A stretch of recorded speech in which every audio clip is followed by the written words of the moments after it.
I'd like to say that this was an idea from the Salzburg think tank, but it wasn't. Apparently, Doris and the other two German-speaking people were talking about the difference that between myself that has stayed successful over a long period of time and a lot of these guys that I've described, one, that have never attained success, and two, that maybe have attained a lot of success but then fallen off the rails, fallen off the wagon. And one of the things that Bruce Whipple and some of the other guys that I've been around for almost 20 years, actually 20 years, have said they've seen, Bruce will say, it never ceases to amaze me how so-and-so will have attained so much success and then just nosedive. And they take their Messerschmitt right into the ground. And Doris made the comment that based on conversation with the other two guys, the German speakers, that perhaps because I am grounded and better than they, and that I haven't allowed success to affect me that much. And they also said that being successful, super successful, super high performance isn't for everybody because there's a lot of stress involved. And amen, that's absolutely true. And just as I say, this seminar is not for everybody watching it. Being successful. I'm not talking about you make 100 grand a year. I mean, super successful and you start fulfilling your dreams is not for most people. And a good example of this, and I just thought of it, people win the lottery. Now, I don't know about Germany or Australia or Holland, but I can only speak for America. A guy wins the lottery, or a couple wins the lottery, or 6 people share 300 million or whatever it is. Within 1, 2, 4, 5 years, a good portion of them are broke. That's why when people take lump sums in the lottery, I think they're stupid. I would rather 2 million a year for the next 40 years, because then I kind of piss it down a rat hole. Because super success isn't for anybody. There was a couple in their late 40s a couple years ago that were from Iowa or someplace. They not only didn't want all the money at once, they didn't allow them, because you have the ability to either say who you are if you want it, or not say who you are, and you can send a lawyer. They didn't want anybody to know it. And then it came out 5 years later, 4 years later, and they went on one of the big talk shows, and they said, we promised ourselves we would do nothing for a year. They didn't spend a penny for a year. They didn't buy a new car. They didn't buy a new house. They didn't buy a new dress, a new pair of suit or anything. Because they had done research and realized that so many people get separated from their money and do dumb things. So their own families didn't know they had the money. Now, as far as being grounded, between my father, who was a policeman to begin with before he, went into the intelligence game, and my mom, who was a housewife, who was born just outside Mexico City, and my dad serving in 2 of the wars, second in Korean, and me serving during the Vietnam crisis, I'm pretty grounded. Plus, I came from humble beginnings to begin with. My dad made $142 a month as a policeman. Even long ago, that wasn't any money. There were 2 extra jobs to put food on our table. So I came grounded. And the 2 or 3 friends that I had 50 years ago are still my friends. And a lot of the super rich guys that I've known aren't really my friends. They're we're acquaintances. We know each other. And so I am grounded. And I didn't allow it to make me do a lot of crazy things that you do. Although I went through boats and planes and I did that. But as far as my own personality, I'm pretty much the same. And just as Dr. Shirley Teeter said in 1991 when I was brought back as the leading graduate where I went to business school, she said the only thing that's changed when they interviewed her and says, you see Mr. Peña for 25 years, how's he changed? And she says, she looks into the camera and says, the only thing that changed with Danny is his accomplishments have caught up with his big mouth.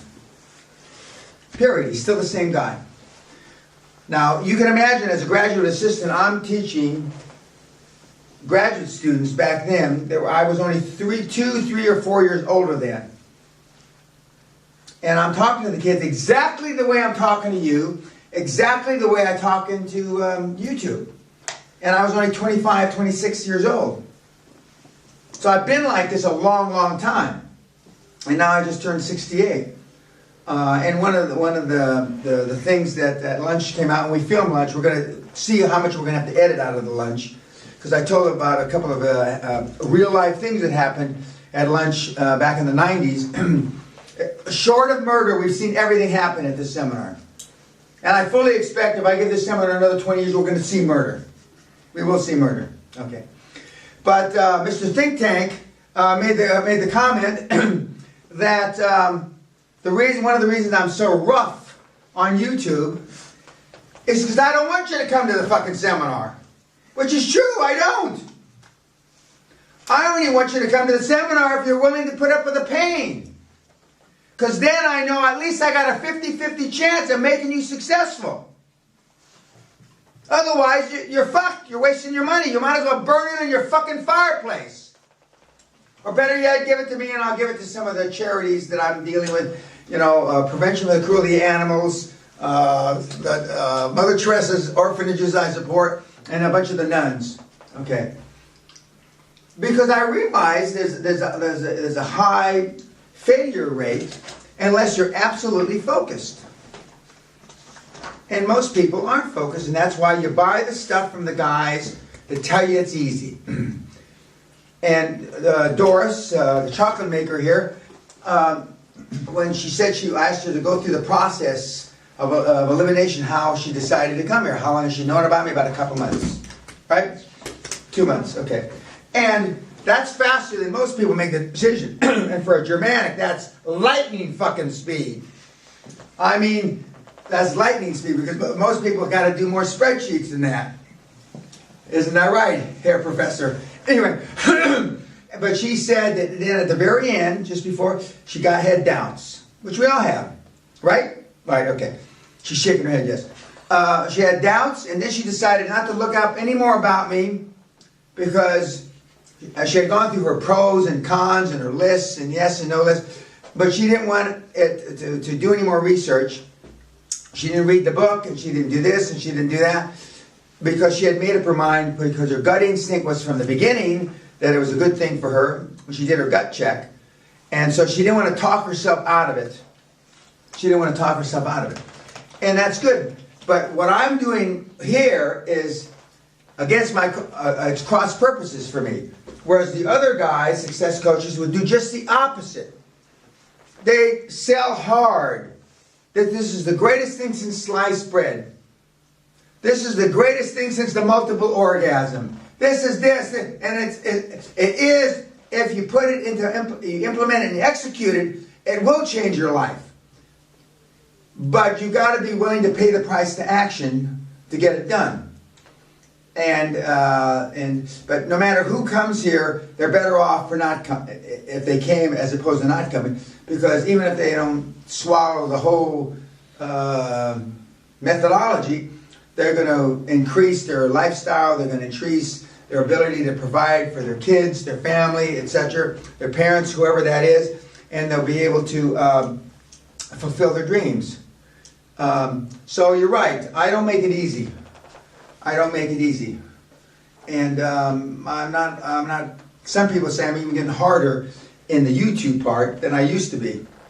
Because it was suggested a long time ago. YouTube's been around how long? 6-7 years. Yeah. It was suggested 6-7 years ago. This would be a great marketing tool, Dan. And I thought about it. I don't think that's such a great idea. Because at that time, maybe I was naive. I didn't think I could say fuck shit and everything on YouTube. Now I know better. And guess what? I talk on YouTube just like I talk in the seminar. And we've got a whole section of about 30-40 minutes about is bad language acceptable in the 21st century in high-performance business. And I give 5 or 6 examples. Yes, categorically. My favorite example is Vice President Joe Biden telling Barack Obama, as he leans over on national television with 45 million people listening, This is a big fucking deal. And on that positive note, this is a big fucking deal. Thanks a lot. We'll talk to you later.